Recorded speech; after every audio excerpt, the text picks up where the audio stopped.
BA तृतीय वर्ष ऐच्छिक विषय के सभी विद्यार्थियों का इस कक्षा में मैं स्वागत करता हूं। हमारा जो प्रश्न पत्र है हिंदी साहित्य का इतिहास, उस प्रश्न पत्र के पाठ्यक्रम में जो पहला अनुभाग है वो हिंदी साहित्य इतिहास लेखन के स्रोत, इसके संदर्भ में आज हम चर्चा करने जा रहे हैं। विद्यार्थी मित्रों, आप सभी को पता है कि हिंदी साहित्य का जो इतिहास लिखा गया, इस इतिहास लेखन करते समय विभिन्न प्रकार के सामग्री का, स्रोत सामग्री का आधार लिया गया और इस स्रोत सामग्री के आधार का सत्यापन करके ही हिंदी साहित्य के विभिन्न प्रकार के इतिहास ग्रंथ लिखे गए। तो ऐसी कौन सी स्रोत सामग्री है जिन सामग्री के आधार पर हिंदी साहित्य इतिहास लेखन का कार्य किया गया, उस लेखन स्रोत के संदर्भ में आज हमें इस अनुभाग में विवेचन करना है, विश्लेषण करना है। देखिए, हिंदी साहित्य इतिहास के आधारभूत सामग्री को मूलतः दो भागों में विभाजित किया जाता है मोटे तौर पर। एक तो अंत साक्ष्य के आधार पर और दूसरा बाह्य साक्ष्य के आधार पर।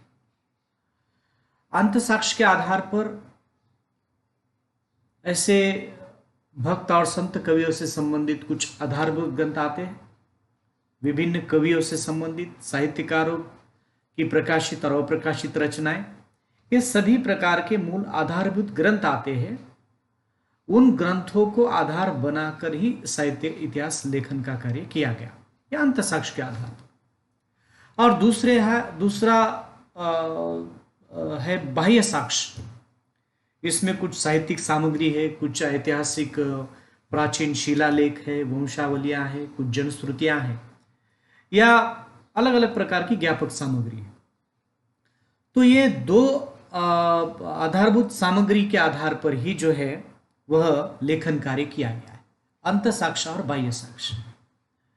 तो ये इतिहास ग्रंथ लेखन करते समय इन दोनों सामग्रियों का आधार बनाकर लेखन कार्य किया गया। अब हम शुरुआत में अंत साक्ष्य के आधार पर जो लेखन कार्य किया गया उसके संदर्भ में देखेंगे कि अंत साक्ष्य में कौन सी स्रोत सामग्री उपलब्ध थी जिसके आधार पर इतिहास ग्रंथ लेखन किया गया। सबसे पहले है, अंत साक्ष्य को भी तीन भागों में विभाजित किया गया है। एक तो भक्त एवं संत कवियों से संबंधित आधारभूत ग्रंथ, दूसरे है विविध कवियों से संबंधित काव्य संग्रह, और तीसरा अनुभाग है साहित्यकारों की प्रकाशित और अप्रकाशित रचनाएं तथा कवियों के परिचय से संबंधित पुस्तकें। तो इन तीन भागों में अंत साक्ष्य को विभाजित किया गया है। सबसे पहले हम देखेंगे कि भक्त एवं संत कवियों से संबंधित ऐसे कौन से आधारभूत ग्रंथ थे, ऐसी कौन सी सामग्री तब उपलब्ध हुई थी जिसके आधार पर भक्ति काल का लेखन किया गया हो, आदिकाल का लेखन किया गया हो, या रीतिकाल का लेखन किया गया हो। भक्ति एवं संत कवियों से संबंधित कुछ आधारभूत ग्रंथ थे। उन ग्रंथों में सबसे महत्वपूर्ण ग्रंथ का नाम लिया जाता है गोकुलनाथ के द्वारा लिखा गया 84 और 252 वैष्णवन की वार्ता। यह ग्रंथ लेखन की दृष्टि से अत्यंत महत्वपूर्ण माना जाता है, क्योंकि इसमें पुष्टि मार्ग के अनुयायी वैष्णवों की जीवनियों पर प्रकाश डाला गया है। अष्टछाप के कृष्ण भक्त कवि सूरदास और नंददास का भी परिचय इसमें दिया गया है। तो सभी भक्ति काल के लेखन के लिए इस ग्रंथ का जो बहुत महत्वपूर्ण ग्रंथ जो है उसका आधार लिया गया था। दूसरे लेखक है नाभादास, उनके द्वारा लिखा गया भक्तमाल, ये ग्रंथ है, ये भी एक महत्वपूर्ण ग्रंथ है। इस ग्रंथ में अनेक भक्तों के व्यक्तित्व से संबंधित लगभग 108 छप्पे छंद हमें देखने के लिए मिल जाते हैं। उसी प्रकार गुरु ग्रंथ साहब है, गुरु नानक द्वारा लिखा गया, जिसमें कबीर, रैदास, नाभादास के पदों का, उनके दोहों का जो है विवेचन मिलता है। और गोसाई रचित गोस्वामी तुलसीदास का चरित्र विश्लेषण, ये कुछ ऐसे ग्रंथ है जैसे 84 वैष्णवन की वार्ता, भक्तमाल, या गोसाई चरित्र, जो भक्ति काल के लेखन के लिए बहुत सहायक साबित हुए, बहुत महत्वपूर्ण साबित हुए। उसी श्रेणी में आता है ध्रुवदास का भक्त नामावली और संत बानी संग्रह। इसमें भी भक्तों का संतों के बानियों का संग्रह हमें मिल जाता है। जैसे संत बानी संग्रह में लगभग 24 संत कवियों के जीवन चरित्र और उनके काव्य का संग्रह किया गया है। और इन सभी ग्रंथों में हम देखते हैं भक्ति और संत कवियों के विषय में स्तुति की गई। ये बात और है कि इन ग्रंथों की विश्वसनीयता के संदर्भ में या इसमें दिए गए भक्तों और संतों के चरित्र हो या उन्हीं के नाम पर लिखे गए कुछ पद हो या छंद हो, इसकी विश्वसनीयता के बारे में अभी कुछ कहा नहीं जा सकता। लेकिन फिर भी जो भी सामग्री इन ग्रंथों के द्वारा उपलब्ध हुई है वह साहित्य इतिहास लेखन के लिए अत्यंत महत्वपूर्ण और सहायक साबित हुई है, ऐसा कहा जा सकता है। हम देखेंगे कि भक्त और संत कवियों के संबंध में जो ग्रंथ है, उसके अलावा विविध कवियों से संबंधित भी काव्य संग्रह में उपलब्ध होते हैं।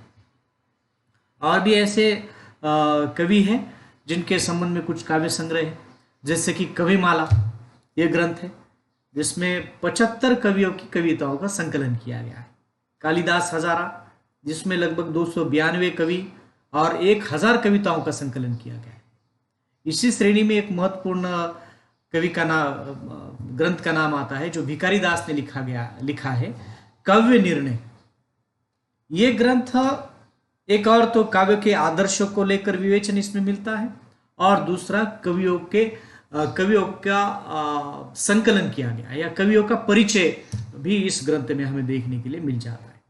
उसी तरह सतकवि गिराविलास यह भी एक ग्रंथ है जिसमें केशव, चिंतामणि, मतीराम और बिहारी आदि 17 कवियों की कविताओं का संग्रह मिलता है। रीतिकाल के लेखन के लिए यह भी एक महत्वपूर्ण ग्रंथ साबित हुआ है। कवि नामावली जिसमें 10 कवियों के नाम गिनाकर उन्हें प्रणाम अर्पित किया गया है, महत्वपूर्ण ग्रंथ है। उसी तरह विद्वान मोद तरंगिनी जिसमें 15 कवियों के काव्यों का संग्रह है। सरदार कवि का श्रृंगार संग्रह लिखा गया जिसमें काव्य के विविध अंगों का निरूपण किया गया है। लगभग 125 कविताओं के उद्धरण भी इसमें, कवियों की कविताओं के उद्धरण भी इसमें हमें मिल जाते हैं। तो उसी तरह हरिश्चंद्र के द्वारा लिखा गया सुंदर तिलक, उसमें भी 69 कवियों के सवैयों का संग्रह है। शिवसिंह सेंगर यह भी इतिहास लेखन के लिए एक उल्लेखनीय ग्रंथ माना जाता है स्त्रोत सामग्री के रूप में, जिसमें लगभग 1000 कवियों के जीवन वृत्त और उनकी कविताओं का उद्धरण किया गया है।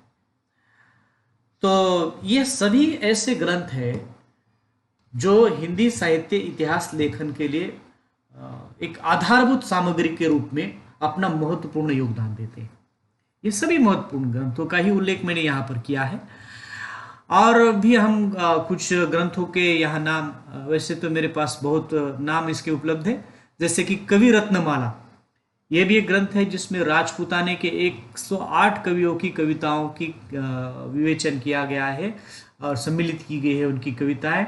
और विशेषता यह है कि इसमें उनकी कवियों की जीवनियों को भी दिया गया है। उसी तरह एक ग्रंथ है हफीजुल्लाह खां हजार, इसके 2 भाग हैं। इन 2 भागों में भी अनेक कवियों की कविताओं का और सवैयों का संग्रह हमें मिल जाता है। लाला सीताराम के द्वारा लिखा गया सिलेक्शन फ्रॉम लिटरेचर नाम का है। इसमें भी कवियों की आलोचनाएं और उनकी कविताएं भी यहाँ पर उपलब्ध हो जाती है। इसी श्रेणी में सुक्ति सरोवर जो लाला भगवान दीन ने लिखा है, जिसमें ब्रज कवियों की साहित्यिक विषयों पर कुछ सुक्तियां हमें मिल जाती है। कृष्णानंद व्यास का लिखा गया राग सागरोद्भव, राग कल्पद्रुम, जिसमें 200 से अधिक कवियों के काव्य संग्रह में मिल जाते हैं। दिग्विजय भूकन नाम का एक ग्रंथ है जिसमें 192 कवियों की काव्य संग्रह मिल जाते हैं। ठाकुर प्रसाद त्रिपाठी ये भी एक रसचंद्रोदय नाम का ग्रंथ इन्होंने लिखा, जिसमें लगभग 242 कवियों की कविताओं का संग्रह हमें मिल जाता है। इन ग्रंथों से मध्ययुगीन कवियों और उनके काव्यों के विषय में काफी तथ्यों का पता चला, जैसे कि भक्ति काल और रीति काल, ये 2 कालों में जो संत और भक्त या काव्य परंपरा हमें मिल जाती है या काव्य प्रवृत्तियां हमें मिल जाती है, वे सभी प्रकार का आधारभूत सामग्री इन कवियों की कविताओं, इन कवियों के ग्रंथों में हमें मिल जाती है। तो मध्ययुगीन हिंदी कवियों के काव्यों के विषय में काफ़ी तथ्यों का तथ्यों का पता इन ग्रंथों के माध्यम से मिलता है। इसलिए ये ग्रंथ जो है हिंदी साहित्य इतिहास लेखन में एक मील का पत्थर माने जाते हैं। बहुत महत्वपूर्ण योगदान इनका जो है साहित्य इतिहास लेखन के परंपरा में, साहित्य इतिहास लेखन के संदर्भ में रहा है। तो ये अंत साक्ष्य के आधार पर हमने जो है स्रोत सामग्री देखी है। तो अंत साक्ष्य ये बाह्य साक्ष्य की अपेक्षा विश्वसनीय माने जाते हैं, क्योंकि इसमें हाँ, जैसे मैंने अभी कहा कि जो ग्रंथ और कवि और कविताओं के उल्लेख जिसमें मिल जाते हैं या कुछ सवैया या छंद मिल जाते हैं, उनके ग्रंथों के संदर्भ में, छंदों के संदर्भ में कुछ विश्वसनीयता के संदर्भ में थोड़ी शंका ली जाती है, परंतु फिर भी बाह्य साक्ष्य की अपेक्षा ये जो स्रोत सामग्री जहाँ कहीं उपलब्ध हुई है, जहाँ कहीं से अनुसंधानकर्ताओं ने उपलब्ध करा के दी है, वह निश्चित रूप में आज के समय में तो मानी जाती है कि वो बहुत विश्वसनीय सामग्री है। उसी आधार पर जो है साहित्य इतिहास के ग्रंथों को लिखा गया है। अब एक आधारभूत सामग्री में एक दूसरा भाग है बाह्य साक्ष्य। अंत साक्ष्य के साथ साथ हिंदी साहित्य इतिहास लेखन के लिए बाह्य साक्ष्य का भी आधार लिया गया है। तो बाह्य साक्ष्य क्या है? कुछ साहित्यिक सामग्री है, कुछ प्राचीन ऐतिहासिक स्थान है जिन स्थानों पर जाकर इतिहास लेखन से संबंधित सामग्री को इकट्ठा किया गया, कुछ शिलालेख है जो तत्कालीन इतिहास को परिचित कराती है, कुछ वंशावलियां है या कुछ प्रामाणिक उल्लेख है, ये भी है, कुछ जनश्रुतियां हैं जिसको भी आधार बनाया गया है लेखन के लिए, और विभिन्न युगों की आंतरिक और बाह्य परिस्थितियों की जो व्यापक सामग्री है उसको भी आधार बनाया गया। अब साहित्यिक सामग्री में हम देखते हैं कि हिंदी ग्रंथों के साथ साथ कुछ और भी साहित्यिक सामग्री हमें उपलब्ध हो जाती है जो सहायक है हिंदी साहित्य इतिहास लेखन के लिए। जैसे कर्नल टाड द्वारा लिखा गया राजस्थान नाम का ग्रंथ है, देखिए, हालांकि इसमें राजस्थान के चारण कवियों की चर्चा हमें मिल जाती है।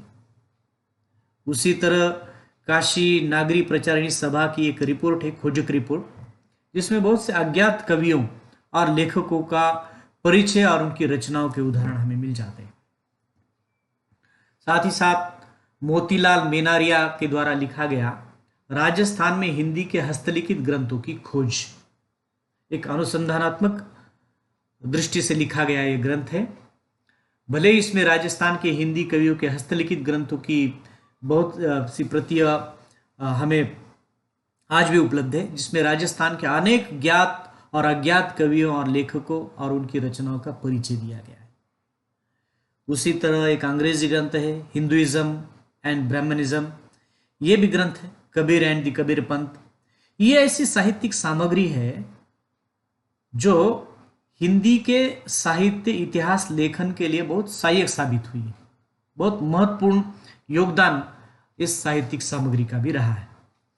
इसके साथ साथ और भी ग्रंथ हैं ऐसे, जैसे history of Sikh religion, Indian theism, descriptive catalogue of bardic and historical manuscript and outline of the religious literature of India, Gorakhnath and the Kanphata yogis. उसी तरह ऐसे अंग्रेजी ग्रंथ, मतलब केवल हिंदी ग्रंथ ही नहीं, अपितु साहित्यिक सामग्री में बहुत से ऐसे ग्रंथ आ जाते हैं जो अंग्रेजी में भी लिखे गए। उन ग्रंथों को भी साहित्य इतिहास लेखन के लिए बहुत आधार सामग्री प्राप्त हुई है इन ग्रंथों में भी। उसी तरह इन अंग्रेजी ग्रंथों में बहुत सा हिंदू धर्म और दर्शन के सिद्धांतों का भी निरूपण हमें प्राप्त होता है। साथ ही साथ हिंदी के अनेक कवियों और आचार्यों के विचारों को भी समीक्षा इसमें की गई है। साहित्य इतिहास के खासकर भक्ति काल, रीति काल, इन कालों को लिखते समय ये सामग्री बहुत महत्वपूर्ण योगदान देती है, जिसमें धर्म और दर्शन को लेकर बहुत अधिक कुछ प्राप्त हो जाता है। कबीर के संदर्भ में हो या हिंदू धर्म और दर्शन के संदर्भ में हो या भारतीय सांस्कृतिक परंपरा के संदर्भ में हो, ये सभी सामग्री इसमें प्राप्त होती है। इन सामग्री को आधार बनाकर ही जो है साहित्य इतिहास लेखन किया गया है। इन ग्रंथों में अधिकतर साहित्य के धार्मिक तथा सांस्कृतिक पक्षों पर प्रकाश डाला गया है, साहित्य की प्रवृत्तियों को नहीं, अपिता साहित्य के अंतर्गत आने वाली जो धार्मिक और सांस्कृतिक पक्ष है उस पर ज्यादा प्रकाश डाला गया है। साहित्य इतिहास लेखन, साहित्य कवियों और कविताओं, छंदों और सवैयों का विवेचन करने की अपेक्षा इसमें कुछ धार्मिक और सांस्कृतिक पक्ष जो है वह अधिक उजागर हुए हैं। इसलिए ये भी ग्रंथ जो है वह साहित्य इतिहास लेखन की दृष्टि से बहुत महत्वपूर्ण है, ऐसा हम मानते हैं। साहित्यिक सामग्री की अपेक्षा या लिखित सामग्री की अपेक्षा ऐसे बहुत से स्रोत हैं जिन स्रोतों के आधार पर भी साहित्य इतिहास लेखन किया गया है। वे ऐसे कौन से हैं? जैसे चंदेल राजा परमाल के समय के जैन शिलालेख प्राप्त होते हैं, जो उस काल की, परमाल के काल की जो है वह परिचय देते हैं। इसलिए ये शिलालेख भी बहुत महत्वपूर्ण है। अबू पर्वत के राजा जैत और शलक के शिलालेख और तत्कालीन इतिहास पर प्रकाश डालते हैं। तो साहित्यिक सामग्री के साथ साथ शिलालेखों के आधार पर भी तत्कालीन इतिहास पर प्रकाश डालकर जो है वो सामग्री को इकट्ठा किया गया है।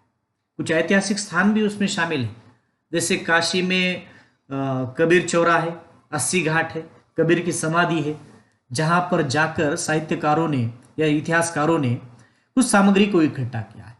कबीर चौराहा हो, 80 घाट हो, कबीर का समाधि हो, जहां जाकर प्रत्यक्ष देखा, उन्होंने ऐतिहासिक स्थलों को देखा, शिलालेखों को पढ़ा, शिलालेखों की मदद ली और कुछ ऐतिहासिक स्थान पर प्रत्यक्ष जाकर, चाहे वो कबीर का स्थान हो, समाधि स्थान हो, चाहे वो बस्ती जिले में आमी नदी का तट हो, अमेठी में जयसिंह की समाधि हो, राजापुर में तुलसी का प्रस्तर मूर्ति हो, सोरो में सुल्ती का स्थान या अवशेष हो, नरसिंह जी का मंदिर हो, केशवदास का स्थान, टीकमगढ़ और सागर, ये सभी ऐतिहासिक स्थल आ जाते हैं जहां पर प्रत्यक्ष जाकर, क्योंकि इतिहास लेखन कोई कल्पना का काम नहीं, इतिहास में तथ्यों को एकत्रित करके लिखा जाता है और तथ्य के लिए जाकर वहां के स्थान को देखना, सत्यापन करना, खुद अनुभूत करना और उसके बाद लेखन करना।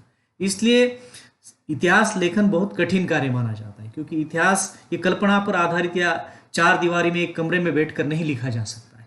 इसलिए अलग अलग जो स्रोत प्राप्त होते हैं उन स्रोतों को तो आधार बना ही जाता है, साथ ही साथ स्थलों को भेंट दी जाती है, ऐतिहासिक स्थानों को भेंट दिया जाता है, उसी पर कोई ताम्रपट हो या शिलालेख हो, ऐसी जहां कहीं से भी तत्कालीन काल को लेकर सामग्री उपलब्ध होती है, उस सामग्री को इकट्ठा किया जाता है, उसका विश्लेषण किया जाता है और उसके बाद विवरण करके लेखन कार्य किया जाता है। तो ऐतिहासिक स्थान भी महत्वपूर्ण है।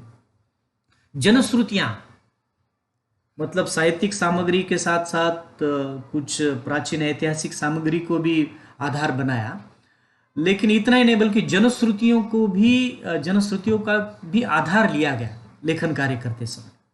हालांकि जनश्रुतियां को उतना कोई विश्वसनीय नहीं मानता, क्योंकि उसमें अतिरंजनापूर्ण विवेचन माना जाता है, सुनी सुनाई परंपरा जो आगे चलती रहती है। तो सुनी सुनाई बातें, कुछ आख्यायिकाएं हैं, कुछ संत और महात्माओं के संबंध में कुछ आख्यायिकाएं हैं, उनके संदर्भ में कुछ बातें हैं जो जनश्रुतियां हैं, जिन जनश्रुतियों को भी इतिहास लेखन के लिए आधार बनाया गया है। हालांकि उसको प्राथमिकता नहीं दी गई है, परंतु फिर भी एक निष्पक्ष रूप में इतिहास लेखन के लिए जनश्रुतियों को भी महत्वपूर्ण माना गया है।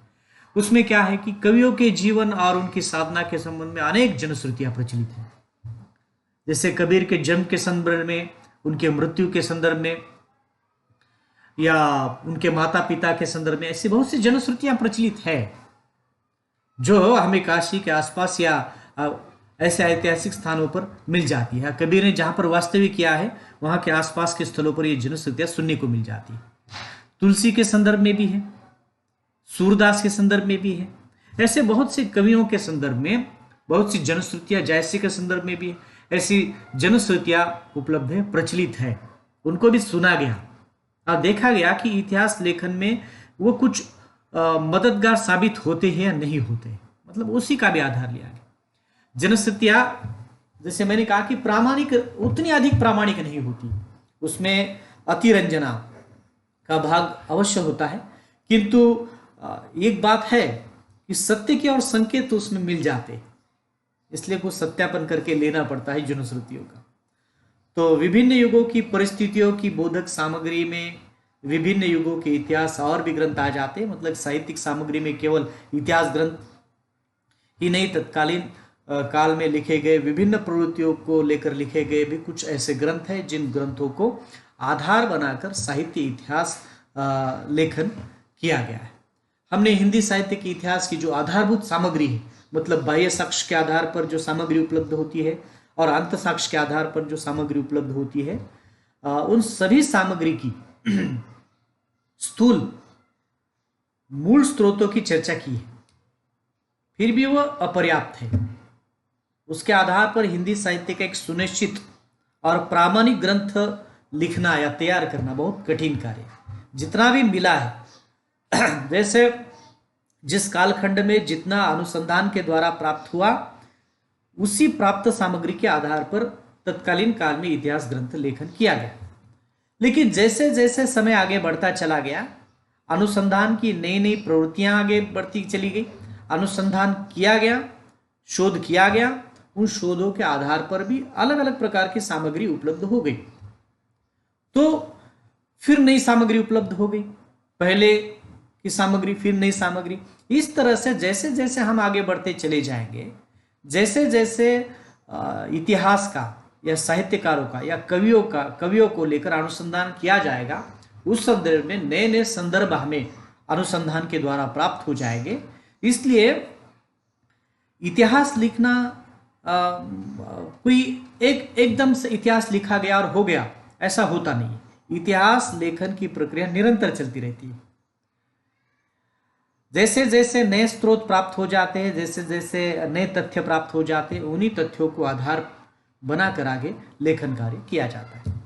अंततः एक प्रामाणिक इतिहास हमें प्राप्त हो जाए, जो भी कुछ हुआ एक प्रामाणिक रूप में हमें प्राप्त हो जाए, इसके लिए भारतीय विश्वविद्यालय द्वारा पिछले 40-50 साल से बहुत प्रयत्न किए जा रहे हैं, अनुसंधान कार्य किया जा रहा है और शोध प्रबंध की सामग्री को इकट्ठा किया जा रहा है और अनुसंधान को प्रोत्साहन दिया जा रहा है, ताकि ये जो प्रामाणिक सामग्री है गतकाल की, जो हिंदी साहित्य के को लेकर है, तो वो सामग्री को प्राप्त करने के लिए अनुसंधान को प्रोत्साहन देकर इस प्रकार का शोध कार्य किया जा रहा है। लेकिन जो भी शोध कार्य किया जा रहा है, उस शोध कार्य को भी बड़ी सावधानी पूर्वक उसका उपयोग करना आवश्यक है। इस अनुसंधान में काफी महत्वपूर्ण तथ्य सामने आ रहे हैं, जो नए रूप में इतिहास लेखन के लिए आवश्यक माने जाते हैं। तो आधुनिक काल के इतिहास के लिए माता प्रसाद गुप्त, डॉक्टर प्रेम नारायण टंडन आदि लेखकों के द्वारा तथा समकालीन लेखकों और उनकी रचनाओं, वृत्त संग्रह, निर्देशिकाओं के रूप में पर्याप्त सहायक सिद्ध हुए हैं। नागरी प्रचारणी सभा के द्वारा भी उसके काशी नागरी प्रचारणी सभा के द्वारा भी लिखे गए जो या अनुसंधान के रूप में लिखे गए जो ग्रंथ हैं, वे भी काफी सहायक सिद्ध हुए। इस तरह से हम निष्कर्ष रूप में क्या कह सकते हैं कि हिंदी साहित्य इतिहास लेखन के जो ग्रंथ हैं, हिंदी साहित्य इतिहास, ये जो ग्रंथ लिखे गए, उसके लिए जो स्रोत सामग्री प्राप्त हुई है, वह मूलतः आधारभूत सामग्री को हम दो भागों में विभाजित हमने किया। एक तो अंत साक्ष्य और बाह्य साक्ष्य के आधार पर। हमने देखा अंत साक्ष्य में भक्त एवं संत कवियों तथा अन्य कवियों से संबंधित रचनाएं हैं, कवि एवं साहित्यकारों की प्रकाशित रचनाएं हैं। अप्रकाशित रचनाओं का उपयोग हम देखते हैं कितने दुष्कर कार्य, कुछ हस्तलिखित भी उपलब्ध होते, कुछ पांडुलिपियां भी उपलब्ध होती है, वह भले ही प्रकाशित न हो पाई हो, लेकिन उसको उपलब्ध करा के उसमें तथ्यों को ढूंढना और उसको आधार बनाना, ये बहुत बहुत मुश्किल कार्य है। फिर भी हिंदी प्रेमियों ने, अनुसंधानकर्ताओं ने बहुत मेहनत से उसको इकट्ठा किया, और आज भी अनेक अनुसंधान के लिए बहुत सी संस्थाएं अप्रकाशित कार्य को प्रकाशित करने में अपना योगदान दे रही है। अनेक कवियों के काव्य संग्रह मध्ययुगीन कवियों के बोध के लिए बहुत आवश्यक माने जाते हैं, वो अप्रकाशित रचनाएं, उसको प्रकाशित किया जा रहा है।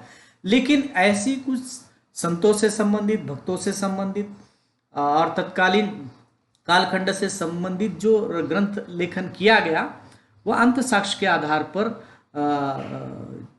उसको हमने अंत साक्ष्य में रखा, और ये इतिहास लेखन के लिए बहुत महत्वपूर्ण साबित हुए हैं। ये हम अध्ययन क्या बाद इसे कह सकते हैं, बड़े दावे के साथ कह सकते हैं। या ऐसे ग्रंथ हैं जो साहित्यिक सामग्री है जो हमें उपलब्ध हुई। उसके बाद बाह्य साक्ष्य भी हमने देखे, जिसमें साहित्यिक सामग्री है, शिलालेख है, ऐतिहासिक स्थान है, कुछ जनश्रुतियां हैं। ये सभी ऐसे स्रोत है जिन स्रोतों को इतिहास लेखन के लिए बहुत महत्वपूर्ण तथ्यों के रूप में माना गया, वो चाहे अंत साक्ष्य के आधार पर, चाहे वो बाह्य साक्ष्य के कुछ स्रोत सामग्री हो, तो इतिहास लेखन के लिए बहुत महत्वपूर्ण साबित हो। तो आधुनिक काल के इतिहास के लेखनार्थ साहित्य के विभिन्न अंगों, रूपों, धाराओं तथा प्रवृत्तियों से संबंध अनेक अनुसंधानात्मक शोध प्रबंध तथा समकालीन लेखकों तथा उनकी रचनाओं के वृत्त संग्रह उपयोगी सिद्ध हो सकते हैं, ऐसा हम मानते हैं।